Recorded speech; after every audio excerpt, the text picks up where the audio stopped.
तो हम इसी से शुरू करेंगे। Good afternoon to all. Good afternoon to natural vegetation of India. आज का ये टॉपिक रहेगा। लंबा समय से है, मतलब गोल के लिए शायद उसका आखिरी टॉपिक है वनस्पति। इसको प्लीज क्लास और केजीएस के साथ कर ले और दोहराएं। जब तक रिपीट नहीं करेंगे बच्चे एक्यूरेसी नहीं आएगी। आपने देखा पिछली क्लास में हमने उत्तर लेखन की कोशिश की, उत्तर लेखन जब भी किया जाएगा उतनी क्लास उतनी स्लो हो जाएगी, तो सिलेबस का कवरेज भी चाहिए। तो आप सबसे अनुरोध है कि उस चीज को करें, ठीक है। ओके, रामदेव कुमार थोड़े दुखी लग रहे हैं, कह रहे हैं सर झारखंड पेपर दिए सर, सब क्वेश्चन भी मिल गए सर, अच्छे क्वेश्चन भी आए, लेकिन नोट से आने के बावजूद भी सर पेपर लीक हो गया, आप क्या करें सर। तो अब ये एक त्रासदी है जिसके लिए आप भी दुखी होते हैं, हम भी दुखी होते हैं कि मेहनत भी की, पढ़े भी, समझ भी आया, और उसके बाद जो है अच्छा करने के बाद भी पेपर लीक हो जाए। इससे बड़ा नुकसान और इससे बड़ा भ्रष्टाचार नहीं हो सकता। मेरे ख्याल से इस पे लोगों ने सोशल मीडिया पे बाकी चीज़ों पर भी आकर सरकारों की बहुत ज़्यादा फजीहत की है। इसी में देखिए अभी उत्तर प्रदेश में हुआ था, अभी झारखंड में है, तो इसका निवारण ना मुश्किल है। चलिए इस नकारात्मक सोच से बाहर आते हैं, अपने प्रयास को पूरा रखते हैं। तो नेचुरल वेजिटेशन सभी लोग ध्यान दीजिएगा। नेचुरल वेजिटेशन दो चीज़ों से जुड़ी हुई है, हमेशा ध्यान दीजिएगा। खासकर नेचुरल वेजिटेशन किसी का रिफ्लेक्शन है। जैसे एक घर में माँ और बाप होते हैं, माँ और बाप जो है अपने बच्चों को पढ़ाते हैं, लिखाते हैं, और सारी मानवीय जो संवेदनाएं और जितने भी वैल्यूज हैं वो देते हैं, तो उनके बच्चों में वो दिखाई देने लगते हैं, है नहीं। तो मुझे लगता है कि जो हमारी जलवायु हमने फिनिश की, all students were listening to me, whatever climatic elements you see around you, जब ये क्लाइमेटिक एलिमेंट्स एक तरह की वनस्पति में जाते हैं, तो कहीं की भी वनस्पति, वेरेवर यू आर, कहीं की भी वनस्पति, any vegetation is a reflection of the climate over there, ठीक है। तो कहीं की भी वनस्पति वहां के जलवायु की झलक होती है। तो इसलिए हमने क्या किया, इसलिए हमने कहा कि जलवायु को समझ लिया तो हम बाकी चीजों को भी समझ लेंगे, ठीक है। सभी लोग इसको छोड़ दीजिए सर, बिहार में टीचर का पेपर लीक हुआ है सर, यूपीएससी का पेपर कभी लीक हुआ है क्या? हाँ, यूपीएससी के पेपर में भी एक बार मेरे अटेम्प्ट्स में एक बार लीक हुआ, जिसकी वजह से हम यूपीएससी में भी एक पेपर कैंसिल करवा के उसके बाद हमें टाइम मिला था, ठीक है। चलिए वापस आते हैं, पेपर लीक का छोड़ दीजिए। जो लोग मेरे स्वास्थ्य का पूछ रहे हैं बहुत बहुत धन्यवाद। शायद अपेंडिसाइटिस की वजह से मैं बहुत ज्यादा कष्ट में था, जो लोग जानते हैं अपेंडिक्स का रिजल्ट होता है उस वजह से था। अभी एंटीबायोटिक्स चल रहे हैं और चीजों में नजर रखने को कहा गया, ठीक है। आप लोगों का प्यार, आप लोगों की सारे आशीर्वाद मेरे साथ है, तो एवरीथिंग इज गोइंग गुड। ऐसा कोई बड़ा क्रिटिकल वो नहीं हुआ जिसको लेकर डॉक्टर थोड़े चिंतित थे। अब हम वापस आ जाए, ठीक है। एग्जाम को बढ़िया से करेंगे और चिंता मत करिए, जब आपका टाइम आएगा कुछ लीक नहीं होगा। तो जलवायु क्लाइमेटिक एलिमेंट्स की बात हम कर रहे हैं, तो हमने दो तीन चीजें देखी। पहली वर्ड आती है वनस्पति। First is vegetation. What is vegetation? ठीक है, natural assemblage of plants. Natural assemblage लिखते रहिए। जो लोग का ये मन होता है कि सर लिखवाइए of plants in a region, plants in a region, एक क्षेत्र के प्राकृतिक पादपों का समूह क्या कहलाता है? वेजिटेशन। वहां की प्राकृतिक वेजिटेशन। ये शब्द यहाँ पे प्राकृतिक है, द वर्ड नेचुरल टेल्स कि this is not man made. तो मनुष्य का इसमें कुछ भी लेना देना नहीं है। तो पहली चीज तो ये होगी वेजिटेशन। दूसरी चीज हमने कहा जलवायु का परिचायक। It is a reflection of prevailing climate, ठीक है। वहां की व्याप्त जलवायु का, लिखते रहिए, जल्दी लिखते रहिए, व्याप्त जलवायु का सूचक है। और इसमें दो चीजें इंपॉर्टेंट है, पर्टिकुलरली इंपॉर्टेंट है, टेम्परेचर, टीईएमपी, टेम्परेचर एंड प्रेसिपिटेशन, ताप व वृष्टि। सर क्या मृदा का कोई रोल नहीं है? बिल्कुल रोल है, मृदा का बिल्कुल रोल है। वहां की मृदा कैसी होगी, सॉइल कैसा होगा, वो सारी चीज। बट हमने देखा है कि जनरली वनस्पति के जो प्रकार हैं वो इन चीजों से ज्यादा कंट्रोल होते हैं, अगर हम मृदा को मोर और लेस फेवरेबल मान लें तो, ठीक है। तो कितने लोगों को वर्ल्ड ज्योग्राफी में ये याद है? वर्ल्ड ज्योग्राफी में मैंने आप लोगों के साथ कराया था, जो लोग नहीं थे वर्ल्ड ज्योग्राफी में, फिर से अनुरोध है कि वो क्लासेस कर लीजिएगा, कि टेम्परेचर और प्रेसिपिटेशन, वृष्टि और तापमान निर्धारित करेंगे कैसा हो। अगर तापमान अधिक है और वर्षा भी अधिक है, तो आपकी जो वनस्पति होगी वो क्या होगी? जल्दी से बताइए सर। पेड़ आधारित। पेड़ से क्या बनेंगे? वन और वृक्ष। अगर आपके पास तापमान तो अधिक है लेकिन वर्षा जो है कम हो गई, थोड़ी सी कम, जितनी जरूरत है, तो अब इसकी जगह क्या आ जाएंगे? घास आ जाएगी।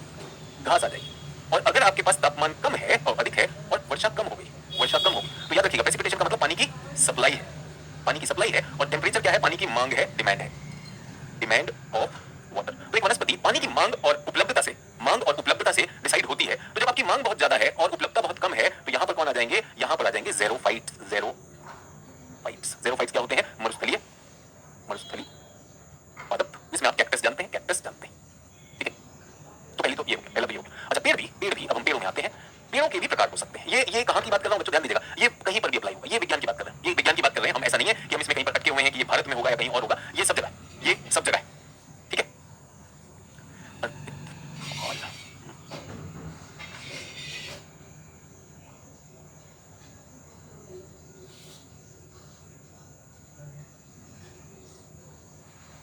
आप ज्योग्राफी ऑप्शनल में भी ऐसे प्रश्न पूछते हैं, अभी वैसे करें, प्लीज क्लास पे ध्यान दीजिए, है ना। तो सभी लोग ध्यान दीजिएगा इस पर। तो बच्चों, पेड़ जो है, विश्व के पेड़, ये डिसाइड होता है कि पानी की उपलब्धता कितनी है। पानी तो इसमें है, पानी बहुत सारा उपलब्ध है। तो हमेशा याद रखिए, पेड़ की जो रिक्वायरमेंट है, पेड़ का कट ऑफ है 70 सेंटीमीटर। 70 सेंटीमीटर के ऊपर अगर पानी नहीं है तो पेड़ नहीं हो सकता। लेकिन पेड़ तो भाई 200 सेंटीमीटर के ऊपर भी हो सकता है। 200 सेंटीमीटर के ऊपर हुआ तो क्या हुआ बच्चों? सदाबहार।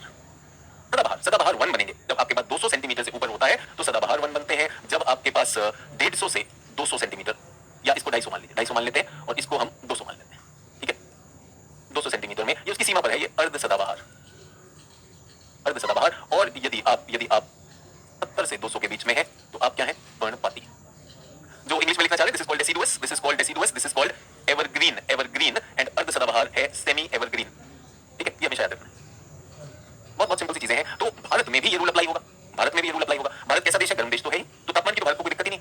Temperature is not a problem with India, India is a tropical सब ट्रॉपिकल कंट्री, तो हमारा तापमान तो हमेशा ज्यादा रहेगा भाई। अब उसमें क्या है, अब उसमें क्या है कि अब उसमें हमें आइडेंटिफाई करना है कि भारत में वर्षा कहां होती है। जहां पे 250 से ज्यादा हो जाएगी, 200 प्लस 250 चली जाएगी, वो सदाबहार हो जाएगा। और क्या ये हमें पता है, क्या ये हमें पता है। तो फौजिया बानू कह रही है सर, वर्ल्ड ज्योग्राफी में बिल्कुल लिखे हैं, तो फौजिया जी वही चीज भारत पे अप्लाई भी होगी, तो आपका भी आत्मविश्वास बढ़ेगा, ठीक है। अब हम घास में आते हैं। अब घास जो है, अगर घास देखिए, घास के लिए बड़ी इंपॉर्टेंट चीज ये है कि ये क्षेत्र अर्धशुष्क होता है, और ये वाला जो क्षेत्र होता है जहां पेड़ होते हैं बच्चों, वो आर्द्र होता है, ठीक है। तो अर्धशुष्क में कुछ ठंडा अर्धशुष्क हो सकता है और कुछ गर्म हो सकता है। अब गर्म में जो होगी वो झुलसी हुई घास होगी, ये शुष्क घास।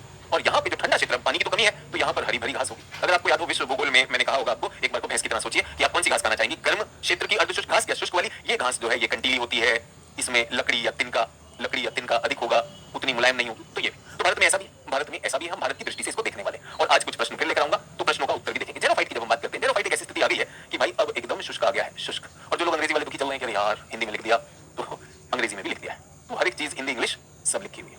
एरिड में सारी स्थितियां बिगड़ जाती हैं। एरिड में आपकी भाई देखिए चीजें बहुत विषम होने वाली हैं, situations are going to be bad. Your soil will be mostly sandy. Your soil, आपका जो मृदा है वो बलुई हो जाएगी, मृदा बलुई हो जाएगी, सैंडी हो जाएगी। मृदा में लवणीय भी हो जाएगी, लवणीय मतलब सलाइन भी होने का चांस रहता है, क्योंकि वाष्पीकरण ज्यादा हो रहा है, वाष्पीकरण ज्यादा हो रहा है तो ऊपर क्या आ रहा है, कैल्शियम आता जा रहा है। तो सैंडी हो गया, सलाइन हो गया, मृदा ये है। और मृदा में जल संचय नहीं होता, जल संचय नहीं होता। क्यों? क्योंकि इस पर जब पानी आएगा, इस पर जब पानी आएगा तो पानी जो है अपने पोर्स से पारगम्य होकर नीचे चला जाएगा। कहां की बात कर रहा हूं, मरुस्थलों की बात कर रहा हूं। तो भाई अब ऐसे में मैं पेड़ कैसे लगा दूं, पेड़ नहीं लग सकते। घास है, घास भी सूख कर तिनका हो जाती है, ठीक है, घास भी ऐसा हो जाती है। जो भी बच्चे झारखंड पीसीएस में बहुत खुश हो रहे हैं कि सर बहुत मजा आया, सर ज्योग्राफी बहुत अच्छा बनाए हैं, वो तो कुछ भी हूं, दुखी भी हूं कि आपने वो किया भी और उसके बाद भी दिक्कत है, ठीक है। चलिए, तो जल संचय भी नहीं हो रहा है यहाँ पर, और यहाँ की मृदा में तो जीवांश भी नहीं है। अब जीवित पदार्थ ही नहीं है ना, जीवांश भी नहीं, जीवांश भी नहीं। अब क्या चाहिए, चलो पानी दे दो, पानी भी नहीं है, पानी भी नहीं है, पानी का भी अभाव है। तो यहाँ पे कैसे जीवन रहेगा। अब जीवन होना, वनस्पति की बात हो रही है, प्राकृतिक वनस्पति की बात हो रही है, तो भाई कैक्टस ही है। कुछ ऐसे विशेष वनस्पति होंगे, कुछ ऐसे विशेष वनस्पति होंगे जो अपने को जीवित रख सकें, जो अपने को जीवित रख सकें। और कुछ ऐसे अनुकूलन करेंगे, जो जिन लोगों ने पर्यावरण की क्लास की होगी आपको समझ में बताया होगा कि ऐसे अनुकूलन करेंगे, they will adapt themselves in such a way that they are able to retain the water.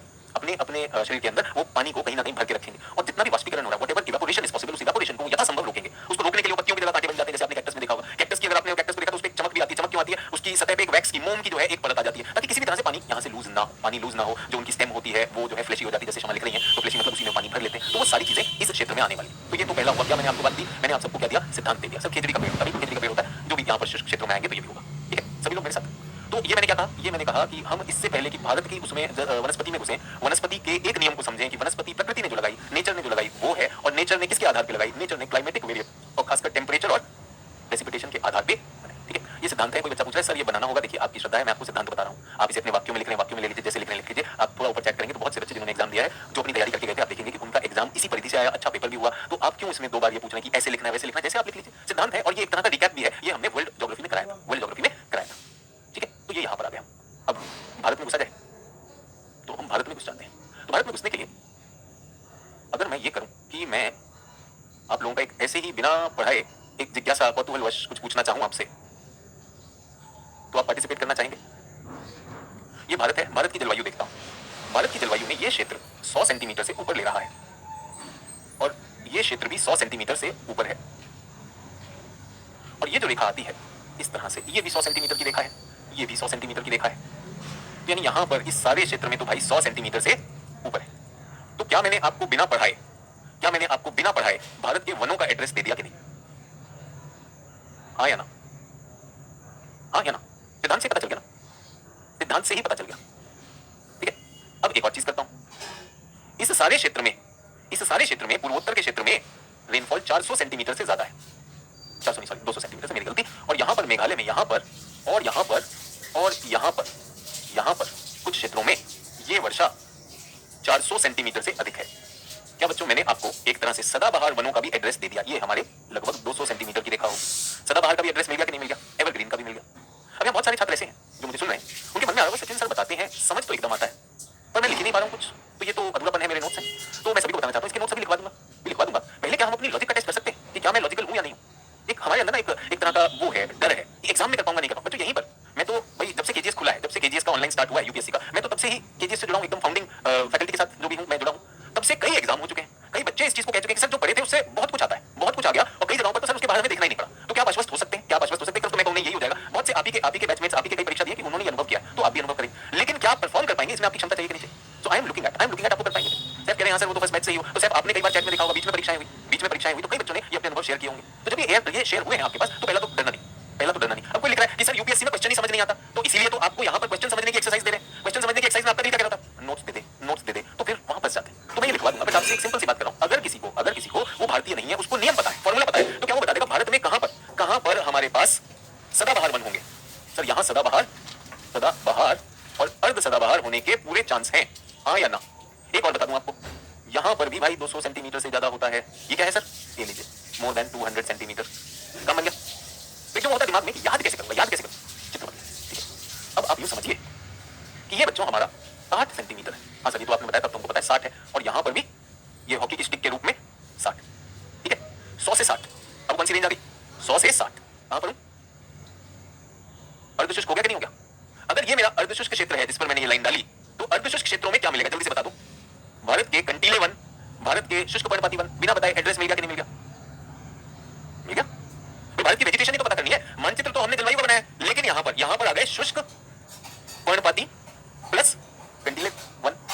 यहां पर क्या आ गए? यहां पे आर्द्र पर्णपाती आ गए, आर्द्र पर्णपाती। कुछ अंग्रेजी वाले बच्चे हैं जो दुखी होंगे, सर आर्द्र पर्णपाती क्या होता है? This is humid deciduous, dry deciduous and tropical thorn. इतने में हो जाएगा कि नहीं हो जाएगा? अच्छा ये 60 के अंदर 60 से 20 की तरफ कहां जाएंगे? आप कुछ सोच के देख लीजिए। 60 से मैं कहां जा रहा हूं? 60 40 20 40 20। अब बताइए कहां पर हमारे ज़ेरोफाइट आ गए? शुष्क कहां पर आ गए? वो भी आपको दिखाई देगा। अभी तो नहीं, पढ़ाना नहीं शुरू किया। अंजनी कह रही है वर्षा याद करना है, वनस्पति तो अपने आप आ जाएगा, बिल्कुल आएगा। और वर्षा क्या याद करना है? आपके सामने बनाता हूं, बार-बार बनाता हूं। 100 सेंटीमीटर की लाइन पता करनी है, 100 सेंटीमीटर की लाइन पता करनी। क्लियर है?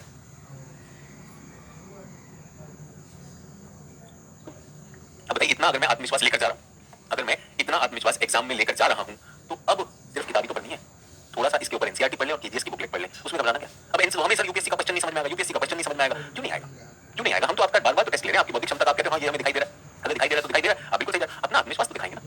ठीक है चलिए, तो ये तो हमने आपको मोटे तौर पे बताया। अब हम इसको देखिए, अरे बिना किताब के सचिन सर ने बता दिया, तो क्या है ये चीज?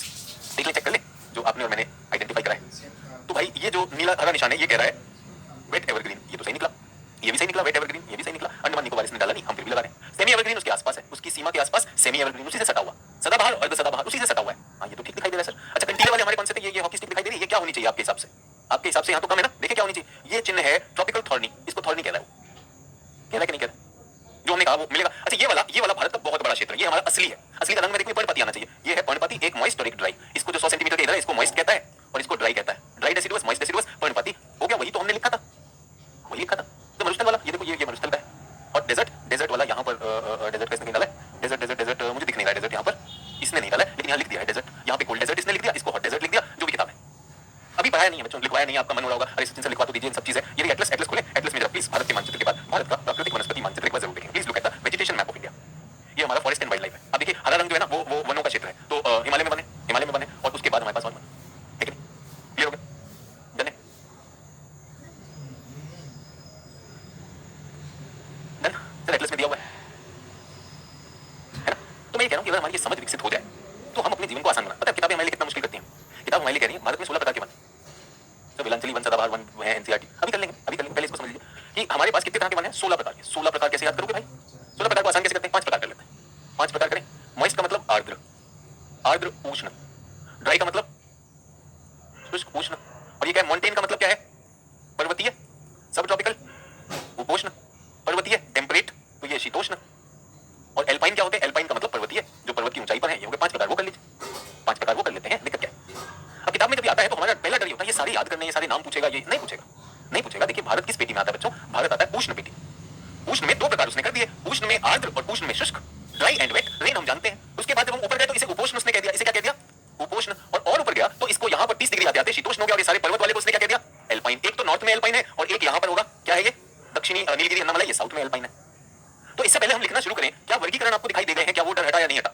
पहले तो ये डर तो हटना है कि मास्टर जी ये नहीं लिखवाया वो नहीं लिखवाया, भाई ये तो हमें दिख ही गया, ये तो हमें दिख गया कि भारत में उष्ण है, उष्ण दो प्रकार के हो सकते हैं, dry and wet. Sir wet and dry कैसे पता चलेगा? बारिश से भाई जहां ज्यादा बारिश होगी वो वेट हो जाएगा, जहां ड्राई होगा वो ड्राई हो जाएगा, चलेगा? क्लियर? अच्छा, अब बार बार एक छात्रा पूछ रही है कि सर वेलांचली और अनूपवन कौन से हैं? वेलांचली व अनूपवन क्या होते हैं? तो क्यों कर रही है पता नहीं, बार बार लिख रही है, बार बार यही लिख रही है कि भाई वेलांचली अनूपवन क्या है, वेलांचली। अब आप सोचिए बच्चों, जब मैं आपको ये सारी चीजें पढ़ा रहा हूं तो क्या मैं वो नहीं पढ़ाऊंगा? आपका फोकस क्या होना चाहिए? आपका फोकस होना चाहिए जो सर बता रहे हैं मैं ग्रहण करूं। सर वेलांचली और अनूप क्या होते हैं? वेलांचली अनूप क्या होते हैं? वेलांचली अनूप बेटा कैटेगरी है लिटोरल एंड स्वाम्पी। आपको हिंदी नहीं आती इसलिए फंसे हुए हो। अब देना तो एग्जाम हिंदी में, वरना उस बेवकूफ की बात मान ले फिर से कि हिंदी वालों को 150 साल लगेंगे कुछ बनने के लिए। इतना अपमानजनक आप ही लोगों की वजह से कह रहा है, वो जो भी कह रहा है। ये आपने क्लास रोक रखी है कि सर वेलांचली अनूप क्या होता है, और आपको हंसी आएगी बच्चों। वेलांचली अनूप का मतलब ये कि सागर किनारे जहां पे जल भराव रहता है ना, जहां पे सुंदरवन है, जहां मैंग्रोव है, वो वेलांचली होते हैं। तब से वो लड़की जो है क्लास रोक के बैठी हुई है कि वेलांचली अनूप बताइए, वेलांचली अनूप बताइए, वेलांचली अनूप बताइए। ठीक है, अभी रंजीत कुमार जी हैं, ये लिख रहे हैं सर ज्योग्राफी में आईएसएफआर को भी पढ़ाइएगा सर। आईएसएफआर क्या था पिछली क्लास में बताया था? Indian state of forest report, forest survey of India से छापता है, वो किसमें पढ़ाया जाएगा? पर्यावरण में पढ़ाया जाएगा, बता चुके हैं। लेकिन इस पे कोई फोकस नहीं होता, जो पढ़ा देते हैं उसको ग्रहण करने का कोई फोकस नहीं होता। फिर बाद में क्या होता है? बाद में ये होता है कि सर हमें तो यूपीएससी का सवाल ही वो समझ में नहीं आया। तो बच्चों जो चीज आपको पढ़ा रहे हैं वो करें, ठीक है? अब सोचो यही बच्चा, इसी बैच में बच्चा लिख रहा है सर अभिषेक सर ने बहुत बढ़िया से करवाया, तो यानी आईएसएफआर इसी बैच का बच्चा पूछा आईएसएफआर क्या ज्योग्राफी में कराएंगे? अरे जब अभिषेक सर बहुत बढ़िया से करवा चुके हैं, मुझे पता है दूसरे बैच में भी एनवायरमेंट नहीं हुआ, आप लोग चिंता ना करें सर जरूर कराएंगे। उसमें फिर एक बालक आ जाए सर तो आधा छोड़ दिया है, ऐसे बेवकूफी ना करें, फोकस करें। तो अभी तक बच्चों ये क्लियर है? यहां तक जो हम चले ये क्लियर? मुझे जहां भी आईएसएफआर की जरूरत होगी मैं यूज करूंगा। मुझे डेटा नहीं देना ना, वो अभिषेक सर का काम है कि अपना वाला एरिया वो बहुत बढ़िया से पढ़ाते हैं, बट मुझे जहां मेरे एरिया की जरूरत होगी मैं जरूर यूज करूंगा, ठीक है? चलिए, तो अब आप कुछ लिखना चाहते हैं, आपके अंदर आत्मतृप्त होगी जब आप लिखना शुरू करें। तो लिखिए, भारत में भारत की वनस्पति, भारत की वनस्पति, भारत की विविध मृदा, जलवायु व भू उपयोग आदि कारकों से निर्धारित हुई है। कठिन वाक्य तो नहीं है, ठीक है? तो इंडियन वेजिटेशन इंग्लिश वाले लिख लेंगे, सेंटेंस बोला। Indian vegetation is a function of, Indian vegetation is a function of diverse soil, climate, land use. Indian vegetation is a function of diverse climates and land use. ठीक है? Various scholars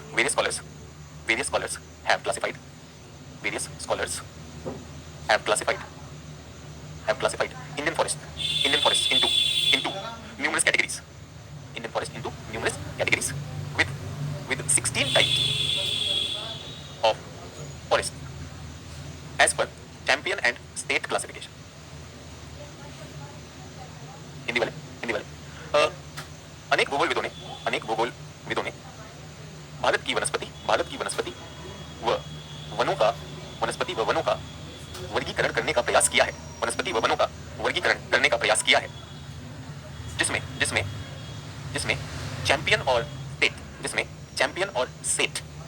जिसमें champion और set का वर्गीकरण भारत को 16 प्रकार के one वर्गों में डालता है। भारत को 16 प्रकार के वन वर्गों में डालता है, ठीक है? अभी छात्र पता नहीं क्यों लिख रहा है सर जलीय वन क्या होता है?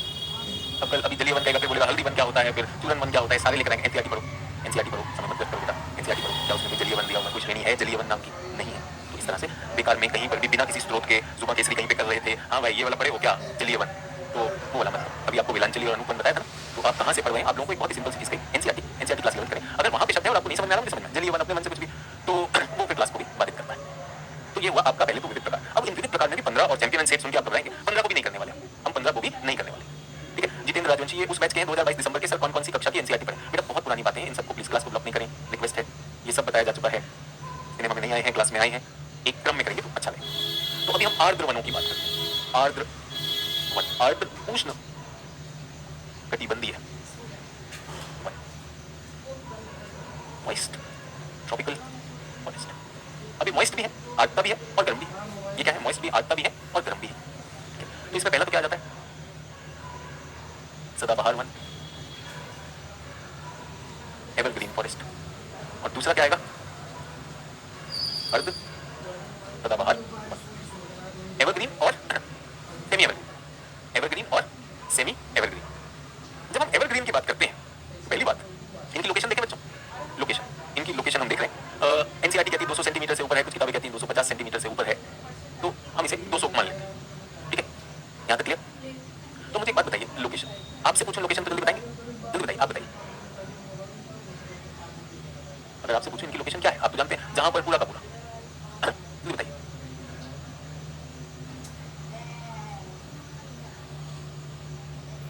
वेस्टर्न घाट, बिल्कुल। देखिए सभी लोगों ने लगभग एकदम सही उत्तर लिखा है भैया।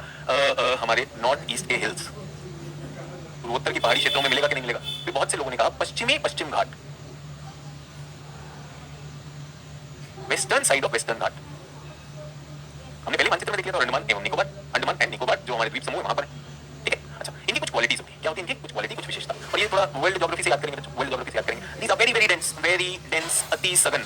अति सघन में क्या बताया था आप लोगों को, क्या बताया था आप लोगों को, इतने ज्यादा सघन है कि सनलाइट भी नहीं जा सकती, नीचे अंधेरा होता है, ऐसी कुछ बात की थी हमने। कहां पर? ऐसे क्षेत्रों में जहां बहुत ज्यादा बारिश हो रही है वहां पर वेरी वेरी डेंस है, नो डाउट अबाउट दैट। अच्छा, अब इनको, अब इसमें हमने देखा कि यहाँ पर ये परतदार भी होते हैं, लेयर्ड कैनोपी, लेयर्ड कैनोपी, परतदार वन। कितने लोगों को याद है कि मैंने ऐसे सेल्वास आप लोगों को बताया होगा, अमेजन के जो वन थे, अगर आपको याद है कि जहां जहां प्रकाश पहुंचता है वहां वहां उस गैप में पौधा लगता है, और आप देखेंगे 1, 2 और 3 स्तरीय, 3 स्तर के ये बन जाते हैं। चलो अमेजन में बताया था, तो वही वाली चीज भारत में भी अप्लाई होगी। इसी हमने कहा ना, जो छात्र वहां पे अलर्ट था उसे ये दिखाई दे रहा है, अरे हाँ ये तो भारत में भी अप्लाई होगी। और इसमें मैंने आपसे कहा था कि अब इसके अलावा और कोई चीज नहीं आ सकती, बस एक ही चीज आ सकती है, जो बेल और लताएं होती है। तो यहाँ पर और क्या आ सकते हैं? Epiphyte and parasite. Epiphyte, epiphyte, epiphyte, epiphyte को बोलते हैं अधिपादप, अधिपादप प्लस परजीवी पादप। चलिए, अधिपादप समझ में नहीं आया, अधिपादप समझ में नहीं आया तो ये एपीफाइट से जो उस पर लिपटते हैं। आदित्य बोले सर अभिषेक सर ने भी ये पढ़ा है, तो अच्छी बात है, तो उस पर रिपीट करने की तो कोई जरूरत नहीं है। चलिए सर, भारत में नीलगिरी का वन, तो बेटा नीलगिरी तो ऐसा नहीं कहूंगा कि नीलगिरी में इस सारे क्षेत्र में ऊपर नीचे बहुत सारी चीजें, नीलगिरी क्योंकि पर्वत है ना, पर्वत के निचले भाग में कुछ होगा, ऊपर कुछ होगा, तो पर्वतों की अभी हम बात करेंगे, बट नीलगिरी का क्षेत्र जो है वो निश्चित रूप से हमारा वहां पर आएगा, ठीक है। तो ये भी हमने बात कर लिया। अब आप मुझे एक और चीज बता दीजिए, यहाँ के वृक्षों के नाम बता दीजिए। अब अभिषेक सर भी पढ़ा चुके हैं, सब कुछ हो चुका है, तो जल्दी से मुझे वृक्षों के नाम, ताकि मैं आश्वस्त हो जाऊं कि आप लोग जानते हैं वृक्षों के नाम, मशहूर वृक्ष हैं, तो जहां सोचना ही नहीं। एबोनी, महोगनी, रोजवुड, हिंदी में भी ये लिखेगा, इंग्लिश में भी ये लिखेगा, एबोनी, महोगनी और रोजवुड, हिंदी में भी ये लिखेगा, अंग्रेजी में भी ये लिखेगा। बहुत मोटी मजबूत भारी लकड़ी, बहुत मोटी मजबूत भारी लकड़ी। देखो मोनी सिंह ने लिखा है साल चीड़ अबनी, एकदम गलत है बेटा मोनी, बेकार में दो टीचर को गलत कर दिया आपने। अभी साल और चीड़ लिख रही हैं ये, आप समझ रहे हैं रटने का कितना नुकसान होता है भाई। अगर आपको पता है कि साल और चीड़ पर्णपाती है और वो जो है कम उसमें होते हैं, तो आप उसमें फंसेंगे नहीं। दो शिक्षक ने पढ़ा, दोनों की फजीयत हो गई भाई, हम कहां मुंह छुपाएं, कहां मुंह छुपाएं, ठीक है। ये जो सांगवान लिख रहे हैं बेटा, सांगवान बहुत बड़ा डेसिडुअस फॉरेस्ट का वैरायटी है, संदीप प्रजापति रट तो बहुत लिए, ठीक है, क्लियर है कि नहीं? तो मोनी सिंह जी हम तो बताए थे, मोनी सिंह अभिषेक सर नहीं बताए, तो हम बताए थे हमारी फजीयत हो गई। अब बताइए एबोनी, महोगनी और रोजवुड बताएं कि नहीं बताएं? ये भी बताइए कि देवता भी नहीं है, सॉरी सर भूल गए थे एक, बस बस बस भाई गलती कर लीजिए, ठीक है कोई बात नहीं, बट हमने कहा आसान तरीके, आसान तरीके। अच्छा एक और चीज आखिरी बात, ये सदाबहार वन का मतलब क्या होता है? सदाबहार वन का मतलब क्या होता है? सदाबहार का वन का मतलब क्या है? अब एक क्षमा है, क्षमा कह रही है, ऑर्किड्स, ब्रोमेलियाड, तिलांडिका और ऐसे खतरनाक खतरनाक नाम जो है आप लोगों को बता के आप लोगों के होश उड़ाने हैं, मुझे नहीं उड़ाने। ऐसे ऐसे नाम बता दो जो कभी याद भी ना रहेगा। और सर हम बॉटनी में पीएचडी हैं, हमारे बच्चे जो है आईएएस बनना चाहते हैं, तुम बॉटनी में पीएचडी बनाना चाहते हो, मुझे नहीं बनाना। बॉटनी में किसी को पीएचडी क्यों? पूरे साल हरे भरे रहते हैं। तो मैं आपको बताना चाहता हूँ, देखिए ये है पेड़, ये पेड़ है और पेड़ पर आती हैं पत्तियां, पत्तियां, और ये पत्तियां झड़ती हैं, पत्तियां झड़ती हैं। मौसम का नाम पतझड़ आप सबने सुना है। पत्तियां झड़ती हैं, जैसे मेरे सिर से बाल झड़ रहे हैं, आपके भी कुछ लोगों के झड़ रहे हों, ठीक है। तो पत्तियां झड़ना स्वाभाविक सी बात, लेकिन अगर सबके बाल एक साथ चले गए तो पूरा मोहल्ला गंजा दिखाई देगा। अगर सारे पेड़ों की पत्तियां एक ही समय पे झड़ गई तो वो जो वन है वो बेचारा गंजा दिखाई देता है, ठीक है। ऐसे वन को जहां पे सारे पेड़ अपनी पत्तियां एक ही मौसम में एक ही ऋतु में झाड़ते हैं, such forest where the trees shed their leaves in one particular distinct season, they give a totally blank blue, तो वो पतझड़ होते हैं, उन्हें पर्णपाती वन कहा जाता है। लेकिन सदाबहार वन क्या होते हैं, उसमें पेड़ों को गंजा होने की स्कीम में गंजा किया जाता है। आज ये वाले बाल पेड़ गंजे हुए, ये गंजे हुए, कोई ना कोई बाल वाला मिल जाता है, समझ में आया? तो खाली खाली एकदम गंजे अगर आपको देखने हैं तो वो पर्णपाती कहलाते हैं। सदाबहार वन वो होता है जिसमें वृक्ष तो पर्णपाती होंगे, वृक्ष को तो अपना पानी रखना है, सहेज के रखना है, ठीक है, सहेज के रखना है। लेकिन अगर यूं समझिए ये वाला वृक्ष गंजा चल रहा है, इसकी सिर्फ फूंट और डाल दिख रहे हैं, और उसके पास फिर भी एक पेड़ है, फिर भी एक पेड़ है, तो ऊपर से वृक्ष क्या दिखाई देगा? थोड़ा बहुत हरा दिखाई देता है, समझ में? तो हरे भरे का मतलब जो वर्ष भर हरा भरा दिखाई दे। तो ये हो गया आपके सदाबहार, सदाबहार हो गए। सदाबहार के कुछ आपने वेजिटेशन भी देख लिया, मैंने कहा ना, जो लिखने वाली बात आएगी तो वो भी लिखेंगे, लिखने वाली बात आएगी तो वो भी लिखेंगे, लेकिन आपको ये समझ में आना अर्ध सदाबहार कौन होते हैं। वे अर्ध सदाबहार ऐसे हैं कि इनमें सदाबहार तो है ही वन, सदाबहार प्लस पर्णपाती वन का मिश्रण, प्लस पर्णपाती वन मिश्रण, mixture of evergreen and semi evergreen, ये दोनों का मिश्रण होता है, मिश्रण होता है। और मैं आपको एक और चीज बताया हूं पहले, शायद अगर आपको याद हो तो मैंने आपको पहले भी बताया है कि इनका आर्थिक उपयोग नहीं है ज्यादा, सीमित है, इस पे क्रॉस लगा रहा हूं, सीमित है। क्यों?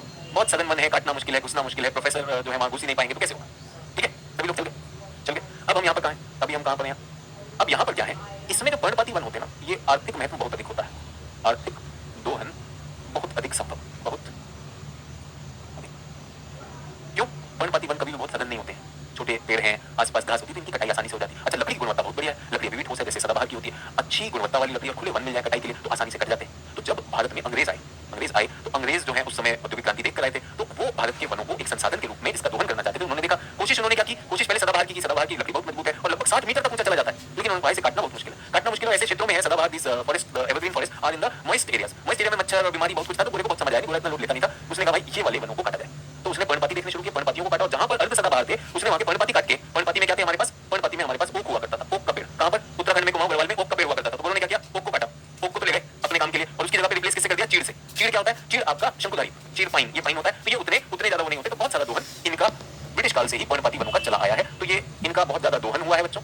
और ये कहां पर होते हैं, अगर मुझे इनकी स्थिति करनी हो, इनकी स्थिति कहां पर है, तो ये स्थिति होते हैं जहां पर ये सदाबहार वन बंद होता है, तो उसकी सीमा पर ये अर्ध सदाबहार होते हैं। तो उन्होंने इस लकड़ी को कहां यूज किया, इस लकड़ी को उन्होंने रेल की पटरी, आपने देखा होगा रेल की पटरी के नीचे जो है लकड़ी के पट्टे लगाए जाते हैं, उस पर बहुत काम किया उन्होंने। इन वृक्षों को काटकर, इन वनों को काटकर वन की जगह पर इन्होंने वहां पर प्लांटेशन या बागान लगा लिए, प्लांटेशन बाग लगाए, किस चीजों के बागान लगाए, चाय के बागान लगा लिए, कॉफी के बागान लगा लिए, रबड़ के लगा लिए, ये सारी चीजें। तो सब इंडिया को खूब लूटे हैं, ये मैं हिस्ट्री में जान पाई। तो रिया यादव का ये कहना है कि सर हिस्ट्री से पता चला कि सब इंडिया को बहुत लूटे हैं। तो मैं आप लोगों के साथ एक चीज शेयर करना चाहता हूँ कि अंग्रेजों ने हमारा जो वन है ना बहुत ज्यादा लूटा, इसमें कोई दुराई नहीं। भारत के वन, आप सोचिएगा, भारत के वन अंग्रेजों ने लूटे। एक जमाने में हमारे पास 80% क्षेत्र जो है वनों से होता था, गिरा हुआ होता था, अंग्रेजों ने लूटा उसे, और अच्छे हमारे वन जो है काट के ले गए। और जब अंग्रेज गए तब हमारे पास 70% वन तब भी था, 60-70%। और आज कितना है? आज हमारे पास 25% है। अंग्रेजों ने तो लूटा ही लूटा। ध्यान दीजिएगा, उन्होंने कहा सर इतिहास मैंने देखा अंग्रेजों ने लूटा। भारत में अंग्रेजों के जाने के बाद भी 50% से ज्यादा वन थे। किसने लूटा? आपको पता है 1970 के दशक में वन संरक्षण अधिनियम क्यों लाया गया? कि भारतीय लोगों ने अपने वनों को, अपनी ही वनों को लूटा। बहुत आसान है कि भाई गोरों ने ये किया, गोरों ने तो किया क्या? जेपीएससी का पर्चा किसने लीक करवाया मुझे बताइए? अमेरिका के राष्ट्रपति ने, या रूस के राष्ट्रपति ने, या ब्रिटेन के प्रधानमंत्री ने? सोच के देखिएगा। इतिहास से अगर आप ये सीखे कि अंग्रेजों ने हमें लूटा, तो इतिहास से ये भी सीखना चाहिए कि हमने भी जब हमारे देश की संपदा की बात आती है तो हमने ऐसे ऐसे भ्रष्टाचार देखे हैं जहां पर देश को ही बेचा गया। मैं कह रहा हूँ इसमें किसी पार्टी की बात नहीं कर रहा हूँ, किसी दल की बात नहीं कर रहा हूँ। और आप और मैं चुप थे, आप और मैं चुप थे। अपना काम बनता, बाहर में जाए जनता, ऐसा सुना आपने बहुत से लोग। कैसा हो गया? यूपी पुलिस का भी पर्चा लीक हो गया, ये भी हो गया, पर्चा ही लीक हो रहा है। क्या पर्चा ही लीक हो रहा है? आपने सुना वीरप्पन नाम के चंदन तस्कर का नाम, चंदन की तस्करी होती थी, खूब होती थी। अभी भी वो जो फिल्म बनी पुष्पा, वो भी तो ऐसे ही वन कट रहे थे। हो रही कि नहीं हो रही? धड़ल्ले से हो रही। अगर आपने मेरी विश्व भूगोल की क्लास की हो तो मैंने आपको खनन की बात कही थी, कर्नाटक में जो खनन हो रहा था, रेड्डी बंधु हर पॉलिटिकल पार्टी के है नहीं।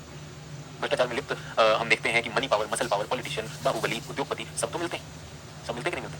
इस चीज में आप समझिए कि आपको सिविल सेवा की परीक्षा की तैयारी, आपके अंदर एक चेतना भी जगाती है, एक चेतना भी जगाती है कि सच में अगर कोई देशभक्ति है तो पहली बात तो अपने देश के लिए समझ होनी चाहिए कि मेरे देश को कितने संसाधन वरदान मिले हैं, और ये वरदान मेरे देश के वरदान है। जो लूट गया वो तो लूट गया, उसको तो पकड़ के मारेंगे, लेकिन जो आज भी लूट रहा है वो क्या है? जो आज भी लूट रहा है उसको क्या? उसको तो हम जाति पे अपना वोट दे आते हैं, देके आते हैं कि नहीं आते? जाति पर, धर्म पर, संप्रदाय पर अभी भी देते कि नहीं देते? देते। और छोड़िए वोट को, क्यों हम उसको राजनीति में ले जाएं? क्यों हमें, हमारे परिवार को, हमारे समाज को फर्क नहीं पड़ता अगर कुछ ऐसे मौलिक नियम टूटते हैं? भाई वन और वन्य जीव किसके हैं? हमारे ही तो हैं।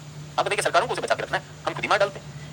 ये बहुत आसान है कि मैं सबको कह दूं कि भ्रष्टाचार, ये भ्रष्टाचारी सचिन अरोड़ा जो है इसमें आजाद है, सचिन अरोड़ा बस दुखी है। नहीं भाई, मैं तो ये कह रहा हूं कि हमारे पास, आपको पता है कि ये जो दशक चल रहा है, ये बायोडाइवर्सिटी डिकेड चल रहा है। इस दशक का हमारे घरों तक बात ही नहीं पहुंची कि हम जैव विविधता के संरक्षण की बात करें। जब आपकी मेरे घर तक नहीं पहुंची तो फिर कैसे हम उसका संरक्षण करेंगे? हम लोग पानी पे लड़ जाते हैं, पानी पे लड़ते कि नहीं लड़ते? सरकारों को हटाइए, पानी पे लड़ जाते हैं, लेकिन उसी पानी को प्रदूषित करने में कोई लड़ता है? देश में हम सरकारों को कह सकते हैं कचरे का प्रबंधन नहीं करते हैं, हम अपना कचरा किस तरह फेंकते हैं हम देखते हैं। और मुझे एक बात बताइए, पर्चा लीक करवाने वाला भी तो कोई हम ही में से होगा जो इस तरह की सोच रखता है नहीं?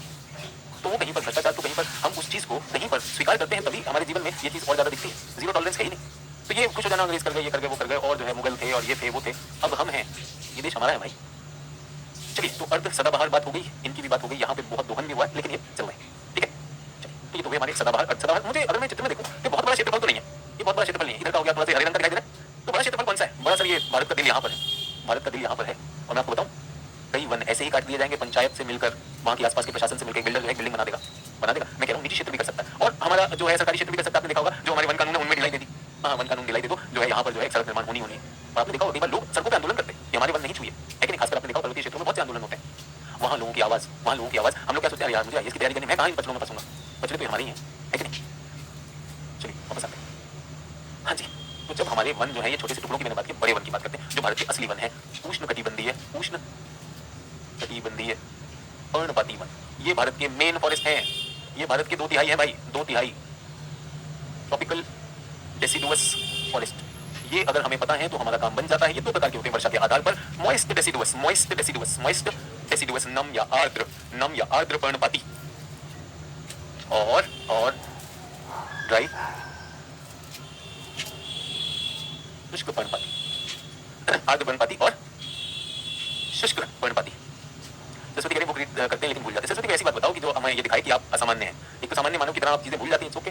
कुछ लोग ऐसी चीज लिख रहे होते हैं, मतलब जब लिखते हैं ना सर मैं बुक पढ़ती हूँ मैं भूल जाती हूँ, ऐसा होता कि इधर से आलू डालो इधर से सोना निकालो, तब तो मैं एक बार को सोचूं भाई लड़की जो है बहुत बड़ी बात कह रही है। लड़की कह रही है इधर से पढ़ती हूँ इधर से भूल जाती हूँ।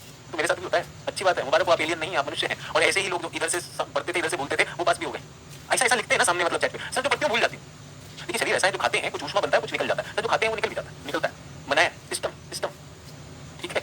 कुछ भी क्लास में इस पे कोई लोड नहीं है, कोई लॉजिक डेवलप नहीं करना, कोई व्यक्तित्व विकास नहीं है। सर जो पढ़ती हूँ वो भूल जाती हूँ, मतलब मैं तो ऐसे हो गया, मतलब जानता हूँ लगे अरे आपके अंदर कैसे है, आप पढ़ते हो भूल जाते, सभी सभी भाई सभी। तो ये वाला बंद कर दो, अपनी ये जो है सांत्वना लेना लोगों से बंद कर दो। अच्छा भाई इस बनने की बात कर रहे थे, जब बात कर लो कि अंग्रेजों ने लूटा मैं बदल दूंगा, तो भाई बोलने के बावजूद भी करूंगा कि नहीं करूंगा, भूल जाती, लिखो कॉपी में यार ऐसी बात। अब मॉइस्ट रेसिडुअस की बात कर रहे हैं तो रेंज हमारे पास है 70 सेंटीमीटर से 200 सेंटीमीटर तक का मामला है।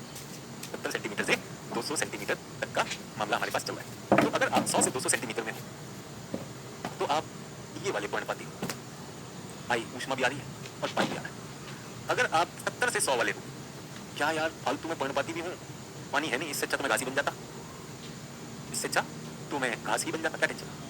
ये वाले मन जो है सापेक्षिक रूप से अधिक घने होंगे, अधिक घने होते हैं, ठीक है। ये कहां पर मिलेंगे, ये हिमालय के गिरिपात में मिलेंगे,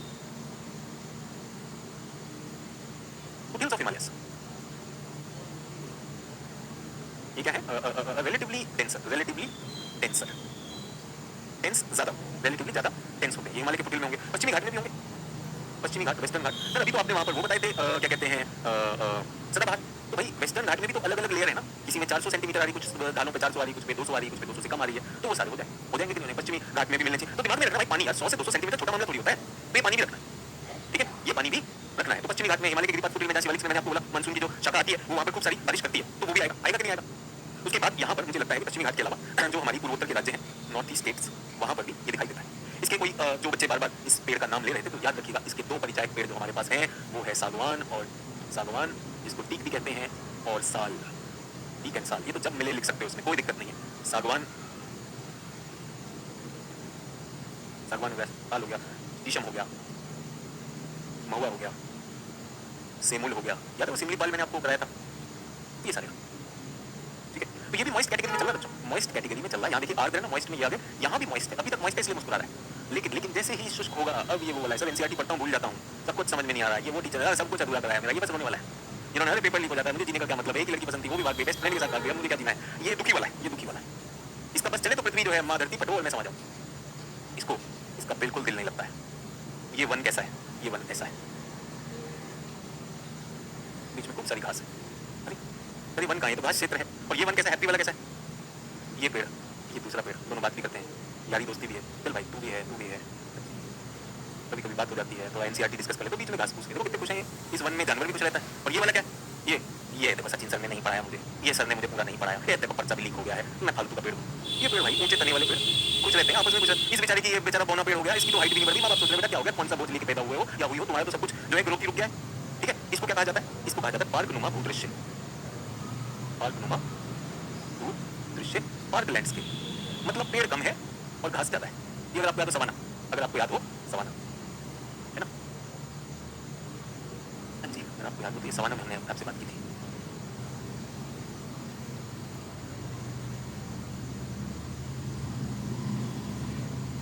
तो संदीप यादव पूछ रहे हैं सर बीपीएससी में प्रश्न है, नीलगिरी में वनस्पति बताइए, उष्ण होगी या उष्ण होगी या समशीतोष्ण होगी, टेम्परेट आएगी तो कौन सा आएगा। तो देखिए नीलगिरी जब हम पर्वतों की बात आएगी तो पर्वत में वहां पर अभी पर्वतों की बात करेंगे तो हम उसको उसमें डाल देंगे कि वो शीतोष्ण में ऊंचाई वाले में शीतोष्ण आ जाएगा, बल्कि वो शीतोष्ण कैटेगरी नहीं है जो हमारे यहाँ कैटेगरी है, हमारे यहाँ ये कैटेगरी आती है। अगर हम उसकी बात करें तो मॉन्टेन, सब ट्रॉपिकल, मॉन्टेन, टेम्परेट, वो मॉन्टेन में आएगी। नीलगिरी किसमें आनी चाहिए, मॉन्टेन में। तो आपने 3 विकल्प करें, वो मॉन्टेन में आएगी। अब मॉन्टेन में आप देखेंगे हिमालयन मॉन्टेन भी है और नॉन हिमालयन मॉन्टेन भी है, तो हमारे पास सब ट्रॉपिकल भी है और इसमें ट्रॉपिकल भी, ठीक है। तो आप देखेंगे यहाँ शीतोष्ण नाम की कोई कैटेगरी ही नहीं है, शीतोष्ण नाम की कैटेगरी नहीं है, वो मॉन्टेन में शीतोष्ण आता है। तो जो आपने एक वर्ग शीतोष्ण में ले लिया, एक मॉन्टेन में ले लिया, तो फिर हमें मॉन्टेन शीतोष्ण में जाना पड़ेगा। क्लियर है। तो इसमें प्रॉब्लम क्या है, इसमें प्रॉब्लम ये है कि भाई देखो 70 से पेड़ को कितना चाहिए, 100 सेंटीमीटर चाहिए, लेकिन फिर भी थोड़ा सा 70 से 100 में किसी तरह से पेड़ हो गया। और ये पेड़ होगा भी कौन सा, ये पेड़ जो दुखी वाला नकारात्मक वाला पेड़ होता है वो कौन सा होता है, वो कंटीला होगा कि नहीं होगा। कंटीले में क्या आएगा, कीकर लगेगा, इसमें कीकर लगेगा, बबूल लग सकता है, ठीक है, पलाश, खैर, और जिससे बीड़ी बनती है तेंदू, आपने सुना है तेंदू, तो ये सारे इसमें होंगे, ठीक है। तो ये वो वाले पेड़ हैं जो बेचारे दुखी रहते हैं कि हमको पेड़ नहीं बनना था, हमको क्यों बना दिया पेड़, और हमको एनसीईआरटी भी नहीं पढ़नी है, हमको अपनी भाषा पे भी काम नहीं करना है, फिर भी हम ये, ठीक है। पार्कनुमा भूदृश्य की बात होगी, कीकर बबूल पलाश, बल्कि कीकर बबूल पलाश आप देखेंगे कुछ आगे भी हम जाएंगे, जब नेक्स्ट वाला आएगा, जो नेक्स्ट श्रेणी आएगी वो श्रेणी आ जाएगी कौन सी हमारी, उसके बाद आएगा हमारा इन दोनों सूखे के बाद आता है tropical thorn forest, tropical thorn forest, उष्ण कटिबंधीय कांटेदार वन, उष्ण कटिबंधीय कांटेदार। अब इनके जीवन में सिर्फ कांटे काटे हैं बेचारों के, ठीक है। तो ये कहाँ पर आ गए? अब आप 70 सेंटीमीटर से नीचे आ गए भाई। जब आप 70 सेंटीमीटर से नीचे जब आपकी वर्षा हो जाएगी तो अब यहाँ पर वृक्ष मुश्किल है। और अगर आप 50 सेंटीमीटर से भी नीचे चले गए तो यहाँ पे तो कठिन हो गया, यहाँ पर वृक्ष नहीं होगा, यहाँ पे केवल घास होगी। वो भी कैसी होगी? सूखी घास, अर्ध शुष्क। तो अगर पेड़ को बचना है, अगर 70 सेंटीमीटर पे पेड़ को बचना है तो वो कैसे बचेगा? तो पहला काम तो ये करेगा कि इस पेड़ की जो डाली होती है इस पर इस तरह के पत्ते नहीं होंगे, इस तरह के पत्ते नहीं होंगे, ये नहीं पॉसिबल है। तो इस पर कौन से पत्ते होंगे? इस पर ये वाले पत्ते होंगे, छोटे छोटे छोटे छोटे छोटे। जल्दी से बताइए आपने ऐसे वाले पत्ते वाले कौन सा पेड़ देखा है? आजकल तो बसंत ऋतु है तो आजकल एक पेड़ है बहुत सुंदर खिल रहा है उस पर। आपने गुलमोहर का पेड़ देखा? आजकल गुलमोहर के पेड़ जो है बहुत सारे उन पे फूल आ रहे हैं। गुलमोहर के पेड़ में आपने देखा होगा इस तरह से पकड़ी और छोटी छोटी पत्तियां एक कतार में निकल आती है। तो नीम की भी पत्तियां छोटी होती है, नीम की पत्ती भी छोटी होती है, बिल्कुल नीम की पत्ती छोटी है, आपका गुलमोहर की पत्ती आप देखेंगे कि उसमें निकल आएगी। इवन कीकर बबूल के ले लीजिए, कीकर बबूल ऐसे ही होता है।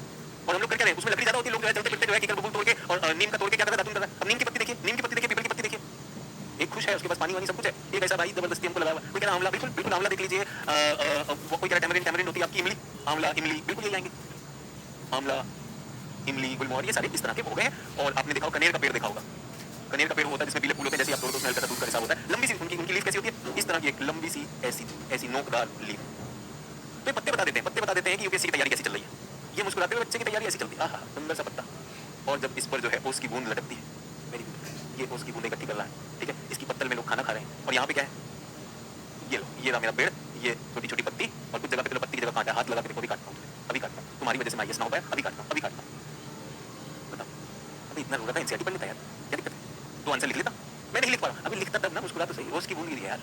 बताओ याद रहेगा, tropical thorn forest, tropical thorn forest में वृक्ष कम होते हैं, less short trees and grass, grass with would content. सूखी घास है भाई, सूखी घास है, इसको चलने में भी जानवर भी बेचारा दुखी रहता है। तो यहाँ पे आपको बेर का पेड़ मिलेगा, बेर का पेड़ मिलता है, खजूर का पेड़ मिलता है।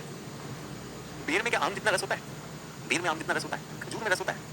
तो मतलब एकदम से मतलब मरी गए फल है ये बेर है कि नहीं? आप सोचो खरबूजे में जो रस होगा, नदी जहाँ पानी मिल रहा है, बेर कहाँ पे? बेर पे ऐसा होता है समझ में नहीं आया, मीठा था, कड़वा था, क्या था? जंगली बेर खा लो, चलते फिरते जगह पर अपने जंगली बेर तोड़ के खाएंगे नहीं। बाजार में तो आजकल तो इंजेक्शन लगा बेर इतना मोटा कि वो बेर सेब के बराबर आ रहा है, उसकी हम बात नहीं कर रहे। बाजार में खजूर बोला सीधा कहाँ से लाया? सऊदी अरब से लाया, पता नहीं क्या बना के लाया। तो जो खजूर होते हैं ये बेचारे सारे खजूर और बेर वही वाले हैं। क्या जबरदस्ती माँ बाप ने मुझको यूपीएससी के चक्कर में लगा दिया, उसका विवाह हो गया, मैं तो इधर पढ़ता ही रह गया क्लास में। अरे पढ़ ले, आगे और भी विवाह होगा, अच्छा विवाह होगा, चिंता मत कर, नहीं तो खजूर ही रह जाएगा जीवन में, ठीक है। चलिए शहतूत भी याद कर ले, चलिए शहतूत भी याद कर लीजिए आप सारे शहतूत लोग, जो समझ में आता है, जो भी जिस क्षेत्र के आपके, ये अच्छी बात है कि आपके अंदर से बात निकल रहे कि हाँ यार ये पेड़ तो ऐसा इसलिए यही सारी चीजें, अगर ये चेतना अगर हम लोगों में हो तो हम अपने प्राकृतिक जितनी भी चीजें हैं उनकी वैल्यू भी करेंगे और उसे हाथ लगा के दिखाएं, कोई हाथ लगा के दिखाए, ठीक है। चलिए तो आपने मुझे बचपन के कुछ फल याद दिलाए, बहुत बहुत धन्यवाद उसके लिए। तो ये हो गया ट्रॉपिकल थॉर्न। अब इसमें अब हमारे पास कौन से आते हैं? पर्वतीय भी देख लेते हैं यार, आपका दिल पर्वतीय, और पर्वतीय को हम क्या कहेंगे? पर्वतीय वन, माउंटेन। ये विशेष है, जैसे किसी ने कहा बिहार में आ गया नीलगिरी में, बताइए तो नीलगिरी उसमें देखना पड़ेगा कि वो किस सेंस में है। तो टेम्परेट और माउंटेन वो चार कैटेगरी, खासकर उस विकल्प को जरूर देखिएगा, विकल्प पूरा देखिएगा, आपसे 3 वो लिखे तो मैंने आपके लिए बता दिया। तो less than 50 centimetre tree is possible, बेटा यहाँ पे लिखा आपके लिए।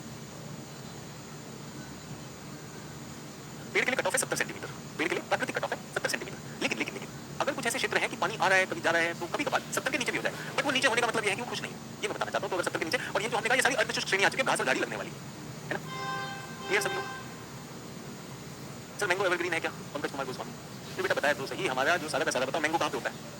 अब हमारे गोस्वामी जी कह रहे हैं कि मैंगो कहाँ पर, मैंगो एवरग्रीन है कि नहीं? जल्दी से बताओ बच्चों, क्या यूपी में मैंगो हो रहा है? क्या उत्तर प्रदेश में मैंगो हो रहा है कि नहीं हो रहा? पूर्वी उत्तर प्रदेश में इस बेल्ट में आम हो रहा है बच्चों? और क्या कर्नाटक में आम हो रहा है? आम हो रहा है या नहीं हो रहा कर्नाटक में? जल्दी बताइए। हमने मैंगो शावर की भी बात की थी, नीचे से सफेद आम आता है, मुंबई से भी आ जाता है, इधर हमारा महाराष्ट्र में भी हो रहा है, एल्फेंसो हो रहा है, आम आता है। तो अब सवाल देखिए, मैंने कहा ना अगर आप ज्योग्राफी को गणित की तरह पढ़ेंगे तो ये सवाल का जवाब आपको झट से मिल जाएगा। क्या ये जगह एवरग्रीन है? क्या यहाँ पे 200 सेंटीमीटर से ज्यादा वर्षा होती है? नहीं सर, यहाँ तो 100 के आसपास ही। क्या यहाँ पे आम हो रहा है? लंगड़ा चौसा दशहरी हो रहा है या नहीं हो रहा? हाँ सर हो रहा है। तो फिर वो कैसे संभव है अगर वो एवरग्रीन होता तो? भाई सवाल एकदम ऐसा था कि मैं उस सवाल को ना लूं, मैं छोड़ सकता था उस सवाल को। मैं सिर्फ आप लोगों से कह रहा हूँ कि अगर आप ऐसा फंसे एग्जाम में कि आपको एक वो नहीं पता है, तो क्या आप उसको सोच सकते हैं भाई वो कहाँ पर होता है? आम यहाँ पर होता है, तो यहाँ तो दशाएं है ही नहीं, तो अगर एवरग्रीन नहीं यहाँ पे बना सकता, खत्म हो गई कहानी। ये लॉजिक लगाएंगे तो बहुत बढ़िया रहेगा, अन्यथा तो जीवन है चलते रहे। तो मैं क्या कर रहा था, हाँ जी, मैं आपको इसमें मॉइस्ट में बच्चों, मॉइस्ट में एक वैसे तो मैं अब आपको माउंटेन पढ़ाने वाला हूँ, ये वाले में आ रहा हूँ, माउंटेन की बात करूँगा बच्चों। माउंटेन से पहले ये एक छात्रा पूछ रही थी, विलांचली अनुपन, तो जो आपके तट पर है, तट पे पानी की मात्रा हमेशा रहती है, तट पे पानी तो हमेशा ही रहेगी कि नहीं रहेगी? तट पे पानी की हमेशा रहती है। और स्वाम्प क्या होता है? दलदली। तो यहाँ पे पानी की मात्रा बहुत होगी बच्चों, पानी तो पर्याप्त है, और क्योंकि ये ट्रॉपिकल है तो गर्म भी है, ऊष्मा भी है, पानी भी है, ऊष्मा भी है। तो यहाँ पर कौन से वन बनेंगे जिसके पास 200 सेंटीमीटर से ऊपर पानी हो, सब कुछ हो? तो सर ये सदाबहार वन होते हैं। सदाबहार नहीं है बच्चों, ये वाले सदाबहार नहीं है, ये वाले सदाबहार है। सर ये क्या हुआ? महानदी के डेल्टा पे, गंगा नदी के डेल्टा पर, कृष्णा गोदावरी के डेल्टा पर, कावेरी के डेल्टा पर। सर ये क्या है?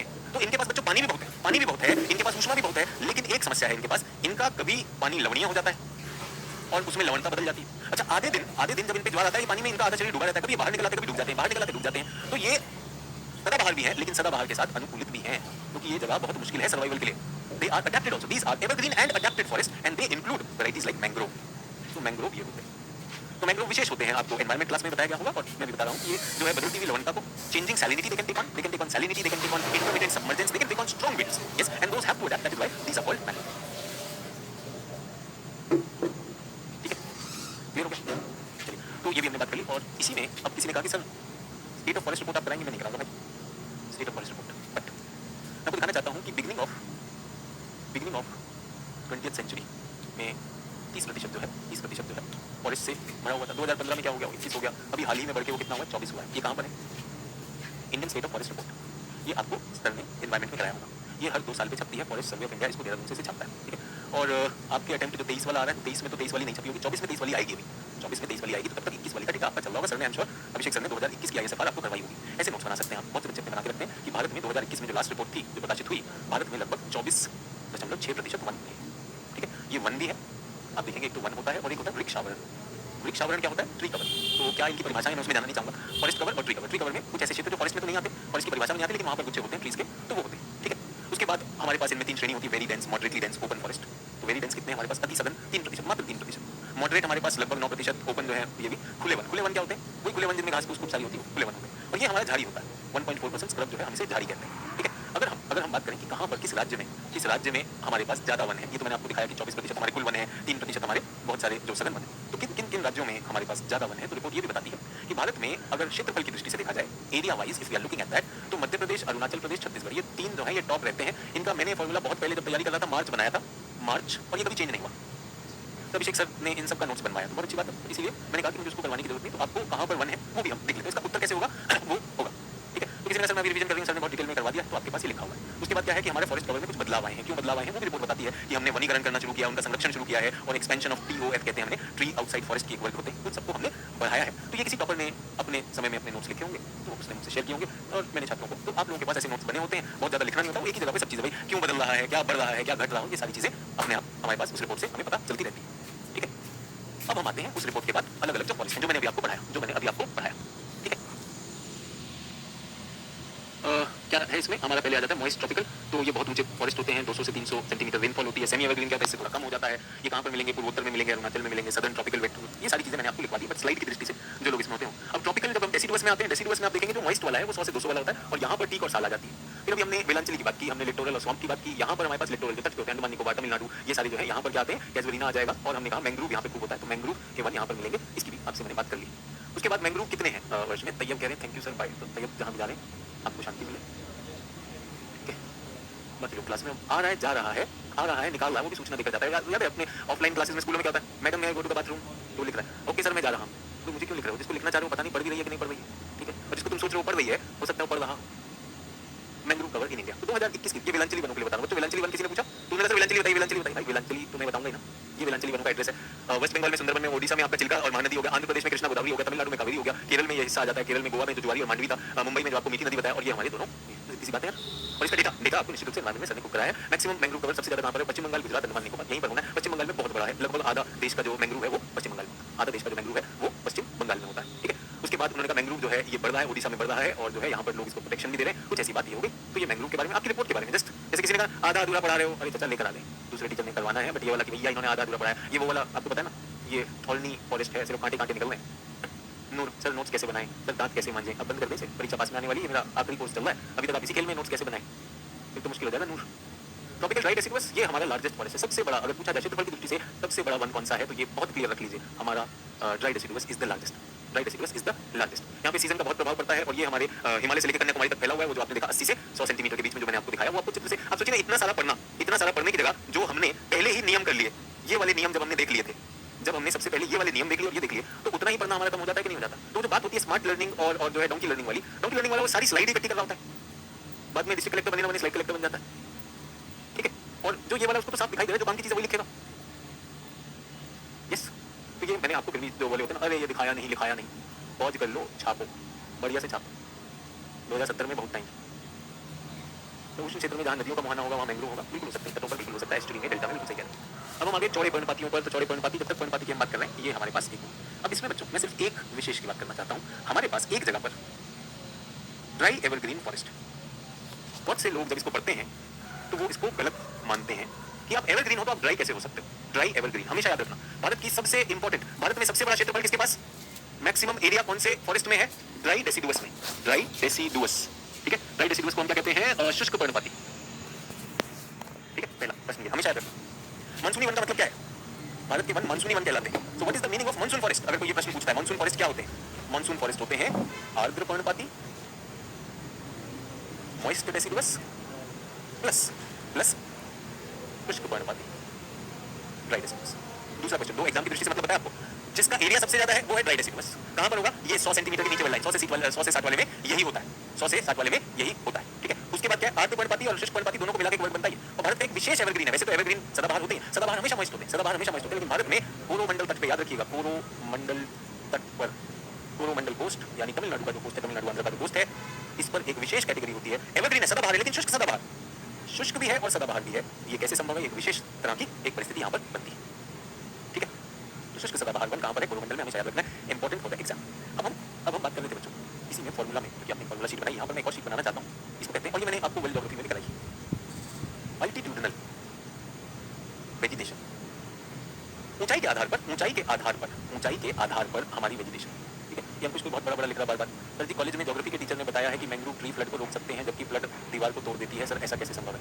देखिए अब शिक्षक ने कहीं आपने कुछ बचपना किया होगा तो ऐसा कुछ बताया होगा, लेकिन ये बात जो है, बात ये है कि मैंग्रोव के जो वन है वो तटीय बाढ़, मैंग्रोव को ऐसा नहीं है कि हर जगह लगा हुआ, आपकी गली मोहल्ले में लगा हुआ, तट पर है, तो तटीय बाढ़ को रोकते हैं। तटीय बाढ़ ऐसी नहीं होती कि नदी की बाढ़ होती है, वो चक्रवातों से जुड़ी होती है, तूफानों से जुड़ी होती है, स्टॉर्म सर्ज से जुड़ी होती है। तो क्या करते हैं कि ये हवा को काटते हैं, हवा जो तेजी से आ रही है उसको हवा को काटते हैं, और जो लहरें हैं जो अपने साथ बहुत सी चीजें ला रही हैं, लहरों को तोड़ देते हैं। तो लहरों को तोड़ने से जो उनके प्रभाव से जो बेरोक अगर वो आती तो वो बहुत बड़ी बाढ़ ला सकते थे। तो ये बात कह रहे हैं, सर दीवार को तोड़ देते हैं, तो आपने कोई ऐसे मूर्खतापूर्वक खेल खेला होगा, तो मास्टर जी ने दीवार ही कहा, शुक्र है ये नहीं कहा कि बिना सीमेंट की दीवार भी तोड़ देते हैं। शिक्षक जो है अपने अंदाज में बोल देगा, तो बात को समझिए, शिक्षक को इस तरह से अपमानित मत करिए कि कैसे संभव है। वो एक पेड़ों की दीवार है, आपको अपने जीवन में पेड़ों का महत्व नहीं पता, आपको पता पेड़ों की दीवार से मरुस्थलीकरण को भी रोका जाता है, उसको बोला जाता है ट्री वॉल, मतलब पेड़ों को लगा दिया जाए तो वो जो मरुस्थल में तेज हवाएं जो है वो भूल कर आ रही होती है, वो सारी मृदा को ले जाएंगी, उसको भी रोकने के लिए भी है सच थिंग। सभी प्रोजेक्ट जो है अफ्रीका में शुरू किया गया, सहारा मरुस्थल के बढ़ने के लिए। सर वो कॉलेज वाले ने कहा था दीवार तोड़ सकते हैं, लेकिन ये पेड़ नहीं तोड़ सकता। समझो, दीवार पानी को एकदम रोकेगी तो पूरा प्रेशर शायद दीवार को ढा दे, लेकिन पेड़ जो है, पेड़ में क्या होता है, पेड़ में गैप्स होते हैं तो पानी निकल जाएगा। थोड़ा सा फिजिक्स भी लगा लिए होते तो अपने गूगल के शिक्षक का इस तरह से मजाक उड़ा रहे होते। गूगल के शिक्षक देखिए मेरे दिल के बहुत बढ़िया है, अगर आपको वैसे से कहा तो मैं आपको नहीं छोड़ूंगा, मेरे वाले दिखा हाथ उठे कुछ भी लेकर आता है ना। चलिए आगे चलिए। हाँ जी, तो यहाँ पर कैसा पेड़ है, हैप्पी पेड़ है, क्यों भैया, ऊपर से पानी की सप्लाई बहुत है अपने पास, कहीं बादल होता है, कुछ होता है, कहीं वर्षा कर, पानी तो अपने ही पास पहुंचेगा, तो इसके पास पानी की सप्लाई बहुत है। और क्योंकि पर्वत में ऊंचाई पे नहीं है तो इसके पास ऊष्मा भी है, तो इसमें क्या बनेंगे भैया, खुश खुश पेड़ बनेंगे, सारे खुशनुमा कि भाई यूपीएससी भी होगा, स्टेट पीसीएस भी होगा, मैं सब करने वाला हूँ। और मेरे मास्टर जी ने कहा था दीवार ढह जाती, मुझको समझ में आया मास्टर जी क्या कह रहे हैं, ठीक है। अब क्या है, अब हम ऊपर जाते हैं। अब हम जैसे ही ऊपर जाते हैं बच्चों, तो अब हम आगे ऊंचाई 1000 मीटर से 2000 मीटर, अब हम 1 किलोमीटर ऊंचाई पर हैं। अब आपको पता है ना कि जैसे जैसे ऊंचाई पे जाते हैं तो तापमान कितना गिरता है, 6.5 डिग्री सेल्सियस पर किलोमीटर, तो तापमान कम हो जाएगा कि नहीं। जब ऊपर गया तो मेरा टेम्परेचर क्या होगा, टेम्परेचर नीचे आ जाएगा भाई। पानी तो फिर भी आ रहा है, पानी तो फिर भी आ रहा है, पानी तो फिर भी आ रहा है, पानी तो क्या होगा, फिर भी आ रहा है। तो यहाँ पर क्या बनेगा, आर्द्र बनेगा और शीतोष्ण बनेगा, क्योंकि यहाँ पर क्या है, ये उष्ण पर्णपाती होगा बच्चों। तो अभी एक छात्र ने पूछा सर बिहार में पूछा नीलगिरी, तो नीलगिरी बेटा ऊंचाई आ गई। आप देखिए पॉइंट वही है, लेकिन जैसे जैसे ऊंचा जा रहे वो आ गया, ठीक है। तो क्लास बनाने से पहले तो मतलब ब्लॉक वाला मटेरियल बहुत आता रहता है। एक जापानी में लिख रहा है, जापानी टेक्स्ट में लिख रहा है कि नहीं, सुबह सुबह लगता है माँ बाप को जापानी में ही सुन के आया। वैसे जापानी माँ बाप बोलते हैं या हथियार से समझाते हैं जापानी। कुछ बच्चे ऐसे होते हैं जिनके माँ बाप जो है उनसे हिंदी इंग्लिश में बात नहीं करते हैं, वो जापानी में बात करते हैं। तो जापानी लठ, जापानी जूता, जापानी चप्पल, तो बेचारे इतने भागे वाले होते हैं जब वो क्लास में भी आते हैं जापानी में लिखने लगते हैं। वो जूता चप्पल ही कोई बात नहीं, हो जाता है, कुछ का अभिशप्त बचपन होता है। तो बाकी लोग मजे में आर्द्र शुष्क से उष्ण से हम क्या हो गए, आर्द्र हो गए, क्योंकि तापमान गिरा ना, 6.5 डिग्री इधर गिर गया, और अब टोटल 2 किलोमीटर हो गया तो 13 डिग्री कम हो गया। अगर नीचे 30 था, तो ऊपर 12 डिग्री हो गया भाई, 12 डिग्री हो गया। 12 डिग्री तो मतलब एकदम ऐसा हो जाता है कि भाई घूमने फिरने बहुत मजे से, है कि नहीं। अब उष्ण पर्णपाती में, उष्ण पर्णपाती जो है यहाँ पर तो एकदम नीचे जो है, नीचे वाले कौन से होंगे, नीचे वाले हमारे उष्ण पर्णपाती जो मैंने आपको दिखा दी। लेकिन यहाँ पर जो है हमारे पास बच्चों, ये जो शीतोष्ण है, अभी मैंने आपको बताया ओक का पेड़, चीड़ का पेड़, अब पेड़ बदलने लगे, ठीक है। अब क्या हो जाएगा, अब पेड़ बदलने लगे। अब मैं और ऊंचाई पे चला गया भाई, 200 से अब मैं 2 किलोमीटर से 3 किलोमीटर तक पहुंच गया। अब सोचो मेरा तापमान और कम हो गया, तेरा क्या 18.5 डिग्री सेल्सियस कम हो गया मेरा तापमान। नीचे 30 था, अब 12.5, सॉरी मैंने यहाँ पर 12.5 बोला था, अब 12.5 हो गया। अब पौधे को सर्दी लगने लगी, पौधे को क्या लगने लगा, सर्दी लगने लगी। अब पौधा क्या करेगा, अपनी जो छाल है ना, अपनी छाल मोटी करेगा। तो जो छात्र यूपीएससी की तैयारी कर रहे हैं, जिनको एनसीईआरटी पढ़ के सर्दी लगती है, उनको क्या करना चाहिए, छाल मोटी करनी चाहिए, तो छाल कैसे मोटी होती है उसको रिपीट करिए, जो पढ़ा उसको रिपीट करिए। रिपीट टेंशन में भूल रहा हूँ, बोल रहा हूँ तो फिर वही टेस्ट देकर प्रैक्टिस करेंगे, तब जाकर कुछ होगा। ठीक है, सो 2000 मीटर से 3000 मीटर जब हम जाते हैं तो अब जो है हमारे पास कुछ पेड़ आएंगे। पेड़ जैसे जैसे अगर मैं पेड़ की बात करूं तो यहाँ पर आएगा स्प्रूस, लेकिन यहाँ पर शीतोष्ण घास क्षेत्र आ जाएंगे। अब मुझसे बिहार के छात्र ने, बिहार बीपीएससी के छात्र ने पूछा सर उस पर बताइए कि क्या होगा नीलगिरी पे। बेटा नीलगिरी पे तो ये भी होंगे, नीलगिरी पे तो शीतोष्ण घास क्षेत्र भी होते हैं, ऐसे पेड़ भी होते हैं। और नीलगिरी के जो पूर्वी तट के ना, एक तो तट हुआ जहाँ पर खूब सारी बारिश आ रही है, जो उनका वृष्टि छाया क्षेत्र है जो इस तरफ है, उसमें उतनी बारिश नहीं आती, तो वहाँ पर तो विशेष वन होते हैं, उनको शोला वन कहा जाता है। शोला वन कहाँ होते हैं? हमारे दक्षिणी क्षेत्र में, नीलगिरी अन्नामलाई कॉर्डोबम में। उनके पश्चिमी तट पे तो क्या आया? मानसून आया, लेकिन जो उनके वृष्टि छाया क्षेत्र है वहाँ पर विशेष वन लगते हैं, शोला वन। तो आपने मुझसे पूछा कि सर वो बीपीएससी में पूछा कि सर नीलगिरी में कौन सा है, तो आपको ये देखना है कि उस प्रश्न के बाकी विकल्पों में किस तरह की बात हो रही है। तो विकल्प से निर्धारण होगा कि भाई शीतोष्ण भी हो सकता है ऊंचाई वाले में, नहीं तो और ऊपर गया तो घास क्षेत्र आने लगे। घास क्षेत्र में आपने ऋतु प्रवास सुना है बच्चों? ऋतु प्रवास, ट्रांस ह्यूमन्स, कुछ जनजातीय समुदाय जैसे। पूछा कहीं सर शीतोष्ण का मतलब क्या है? तो जी यहाँ पे मैं इंग्लिश में लिख देता हूँ, टेम्परेट ग्रासलैंड। स्प्रूस लिख देता हूँ SPRUCE। आर्द्र शीतोष्ण का मतलब ह्यूमिड है एंड टेम्परेट है। और नीचे उष्ण पर्णपाती क्या होते हैं? उष्ण होते हैं बेटा ट्रॉपिकल। ठीक है, और मैं आपको बताना चाहता हूँ कि बेटा ये जो मैंने कराए हैं आपको, ये सारे ये सब मैंने हिंदी इंग्लिश सब लिख के दिया, तो उसका यूज़ करें। बट क्योंकि आपको शब्द में प्रॉब्लम हो तो कोई दिक्कत नहीं, मैंने उसको इंग्लिश में लिख दिया। ठीक है, तो शीतोष्ण भी मैंने बता दिया। ऋतु प्रवास, ऋतु प्रवास की बात देखिए पूरा विचार जो है जाता है। मोनी सिंह कह रही है कि सर यहाँ पर उत्तराखंड में आपने बताया था बुग्याल नाम के घास होते हैं, बिल्कुल होते हैं। बुग्याल हुआ और कश्मीर में मर्ग कहते हैं। ठीक है, यहाँ पे अनुराग कह रहे हैं सर गुर्जर बकरवाल लेप्चा भूतिया, हाँ ये सब ऋतु प्रवास करते हैं। ऐसे जनजातीय लोग हैं कि जब शीत ऋतु होती है तो ऊपर बहुत ठंडा हो जाता है, तो अपने मवेशियों को क्या करेंगे? नीचे ले आएंगे। तो शीत ऋतु में मवेशी यहाँ पर घास क्षेत्रों में चारा जो है अपना ग्रहण करते हैं। लेकिन जब गर्मी आ जाती है तब क्या होता है? तब वो ऊपर की तरफ जाते हैं। तो जो अपना ऋतु के साथ बदलते हैं, ऋतु के साथ अपना स्थान बदलते हैं, उसे ऋतु प्रवास कहा जाता है। Transhumance is the seasonal shifting of what?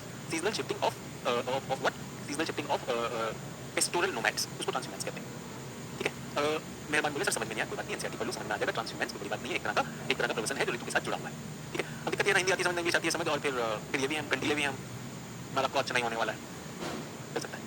ठीक है, तो ये यहाँ पर होगा, ऋतु प्रवास यहाँ पर होते हैं। एनसीईआरटी पढ़ेंगे बहुत बढ़िया से आपको ये मिलेगा। सर हिमाचल में हमारे यहाँ गद्दी शबर्ड्स ही रहते हैं, तो क्या कुछ लोगों का अनुभव है और जिनका अनुभव नहीं है तो बिल्कुल कोई बात नहीं, इसका मतलब ये थोड़ी कि आप जो है पढ़ नहीं सकते। तो एनसीईआरटी के साथ साथ में पढ़ें। अब जब हम 3000 से 4000 अब आप सोचिए बहुत ऊंचे पर्वत हो गए भाई, अब तापमान और कम हो चुका है, अब लगभग 24 डिग्री कम हो चुका है, किससे 30, तो यहाँ पे तापमान माइनस करते जाइए, माइनस करते जाइए, माइनस करते जाइए ऊंचाई के साथ।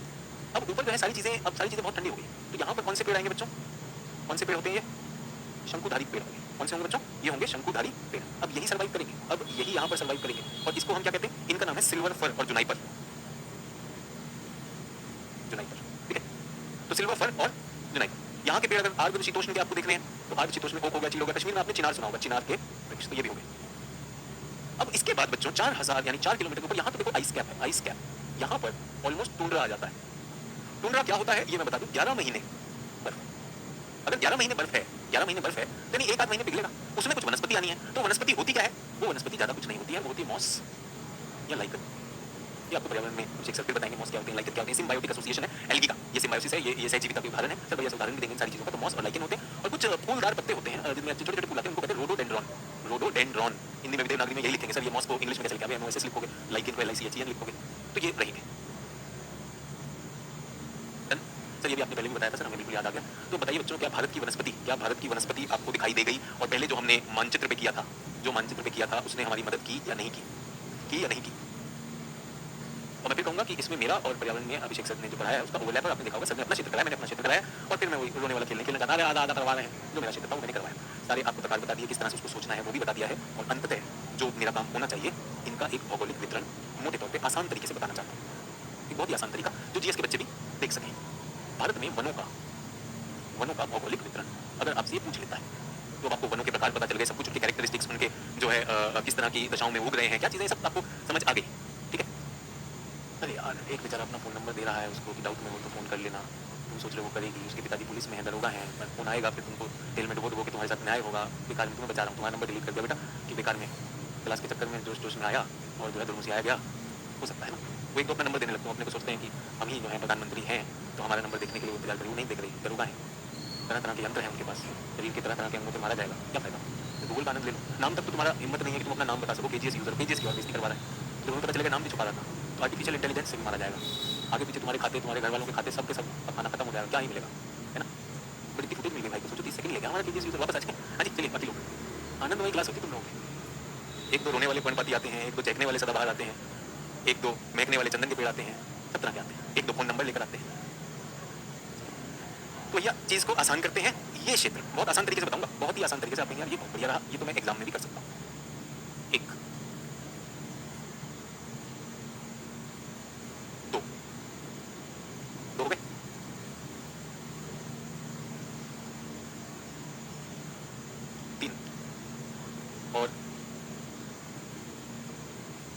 4 बहुत आसान, पूर्वोत्तर, मध्य भारत, पश्चिमी घाट और पश्चिमी हिमालय, ये चार हमारे मुख्य या प्राथमिक वनीय क्षेत्र, हमारे प्राथमिक वन क्षेत्र, प्राइमरी फॉरेस्ट एरिया। इतनी सारी बात की, वर्षा से समझ में आया। अब इसमें राज्यवादी की भी चिंता नहीं करनी आपको, अपने आप दिख जाएगा, अपने आप दिख जाएगा कि नहीं दिख जाएगा। तो इसमें जो हमने पहला किया बच्चों, जो नंबर 1 है, नंबर 1 दिखाई दे रहा है, नंबर 1 मैंने यहाँ पर डाला है।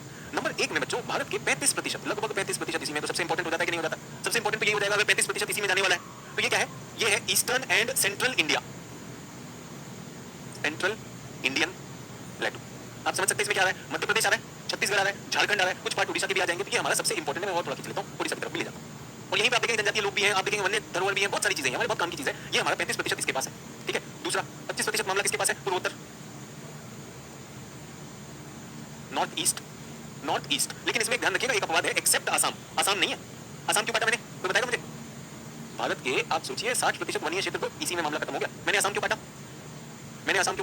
वीरेंद्र कह रहा है सर कैसे प्रतिशत बनाए? लगभग बनाए हैं, तुम तो ऐसे लगा रहे हो। तुम एक काम करो, तुम जाकर जो है ISFR से जोड़ लो, लगभग बना रहे हैं। कह रहे सर कैसे? तो आप ISFR से हर राज्य का गिनती कर लेना, लगभग इतना आ जाएगा, ठीक है। ये हमारा वादा है, यहीं पर ले लेना।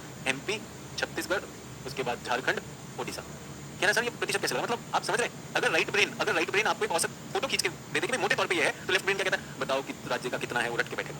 प्रश्न इतने भारी आ जाते हैं कि मैं भी सोचता हूँ कि ये महापुरुष कहाँ मिल जाते हैं। तीसरा 15% कहाँ पर? हमारे वेस्टर्न घाट, लगभग 15% हमारे वेस्टर्न। ये हमारे मुख्य हमारे पास ये है, ठीक है। कोई नहीं प्रशांत, इसमें कोई दिक्कत नहीं। तुमको कैसे समझ? प्रशांत कह रहा है सर मुझे तो कुछ समझ नहीं आ रहा, क्योंकि प्रशांत को क्या चाहिए? वो लिखा हुआ होगा, डिक्टेशन होगी। प्रशांत बेटा अभी जो है ना रेनफॉल, ये जो इतनी देर से करवा रहे थे ना, उस पर आधारित है। लेकिन प्रशांत तो ये है कनेर का पौधा, कोई बात नहीं बेटा, टेंशन ना ले, इसे देखना एक बार तो। और ये भी नहीं पता प्रशांत आठवीं पास किया कि नहीं, है ना? 8वीं पास करेगा तब ना आएगा समझ। सभी लोग यहाँ तक आ गए, 15 तो हमारे पास ये हो गया। और ये जो हमारे पास जो चौथा क्षेत्र है बच्चों, चौथा क्षेत्र ये लगभग 10% के करीब, मान लीजिए 10% के करीब, ये हमारा क्या है? Western Himalaya and foothills. ये उनके गिरिपाद हैं, पश्चिमी हिमालय व गिरिपाद। तो आप ये देख सकते हैं कि ये हमारे पास कौन से राज्य हो जाएंगे? राज्य बताइए सर। इसमें उत्तराखंड आ जाएगा, हिमाचल आ जाएगा, उत्तराखंड और हिमाचल, और कुछ पार्ट जम्मू के भी आ जाएंगे, राज्य में केंद्र शासित प्रदेश है वो भी आ जाएगा, ठीक है। सर आसाम का एक्सेप्शन नहीं बताओ यार, बड़े लिखे लोग। आसाम में क्या आप नहीं जानते कि यहाँ मैदान है? और मैदान जहाँ भी होता है, ये कोई बुद्धि लगाने की जरूरत नहीं, कुछ समझ नहीं आ रहा है, बता रहे प्रशांत भैया, है ना? प्रशांत भैया कुछ समझ में नहीं आ रहा है। और काजल जी इसमें दिमाग नहीं लगा रही है कि देखिए काजल जी, जब हमारे पास कंपटीशन होता है, रहने के लिए जमीन चाहिए या पौधे के लिए, तो मैदानों से वन काट दिए गए हैं, पर्वतों में है। इतना न्यूक्लियर फिजिक्स तो नहीं था इसका एग्जाम्पल सभी लोग कि आसाम में क्यों नहीं है? आसाम में ये पूरा का पूरा ब्रह्मपुत्र नदी का मैदान है, मैदान में लोग रहते हैं। वन कहाँ पर है? थोड़े ऊंचाई वाले क्षेत्रों में है। जहाँ बिहार में वन क्यों नहीं है? बिहार में वन होना चाहिए, बिहार में कटाई होगी आबादी के लिए। पश्चिम बंगाल में वन कटाई होगी, अपने आप। उत्तर प्रदेश में वन क्यों नहीं है? उत्तर प्रदेश में थे, कट गए। पंजाब हरियाणा में सारे कट गए, क्यों कटते चले गए? लॉजिक कोई लगाना नहीं, लॉजिक लगाना नहीं है। लॉजिक जैसे लगाएंगे तो सब के सब भाई समझिए ना, सोना और पीतल तो वहीं पर क्लियर हो जाएगा कि नहीं। अब उसके बाद हमारे पास सेकेंडरी, प्राथमिक वन क्षेत्र, उसके बाद द्वितीयक या सेकेंडरी क्षेत्र भी है। सेकेंडरी क्षेत्रों में मैं बताना चाहूंगा कि ये क्या है? ए कर देता हूँ। ए कोई बताएगा मुझे ए क्या है? जल्दी बताइए ए क्या है? ए क्या है सर? ये तो अनूप और विलांचली वन है ना, लिटोरल एंड स्वाम्पी। कुछ लोग इसे मैंग्रोव भी लिख रहे हैं, आप बिल्कुल सही लिख रहे हो, है ना? क्लियर? लिटोरल और स्वाम्पी ये हो सकता है। अच्छा, अब हमारा ये जो पठार है बच्चों, ये जो मध्य दक्षिण भारतीय पठार है, यहाँ वर्षा तो कम है। वर्षा क्या है? वर्षा कम है, लेकिन फिर भी यहाँ पर भी कुछ हो सकता है कि नहीं हो सकता है? यहाँ पर हमारे शुष्क पर्णपाती बना सकते हैं, यहाँ पर हमारे शुष्क पर्णपाती बना सकते हैं। तो इसको हम क्या करते हैं बच्चों? बी करते हैं। बी ये वो है 50 से 70 वाले दुखी वाले पठारीय शुष्क पर्णपाती व वेंटिलेबल। कुछ शुष्क हो गए वहाँ पर, ABCD। तो यहाँ पे बहुत कटाई हो गई है, सारी चीजें हैं, तो इसको हम क्या कहते हैं? पठारीय प्लेटू या पेनिनसुलर प्लेटू लिखो।